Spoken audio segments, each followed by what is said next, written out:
Mezarımı taşı Urfa'ya karşı, mezarımı taşı Urfa'ya karşı, başucuma koyun yazılı taşı, başucuma koyun yazılı taşın.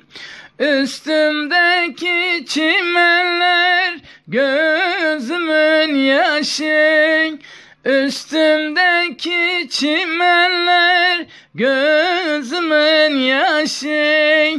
Ağlama sen anneciğim, bu işler olur. Beni vuran zalim Allah'ından bulur. Ağlama sen anneciğim, bu işler olur. Beni vuran zalim Allah'ından bulur.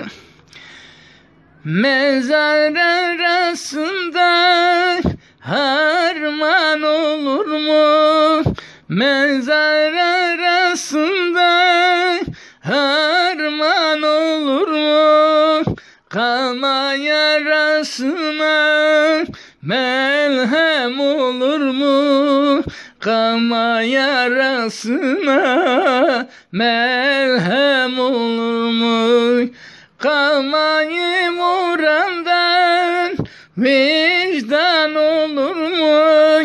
Kalmayı vurandan vicdan olur mu? Ağlama sen anneciğim, bu işler olur.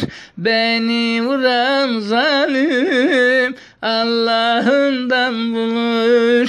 Ağlama sen anneciğim, bu işler olur. Beni vuran zalim Allah'ından bulur.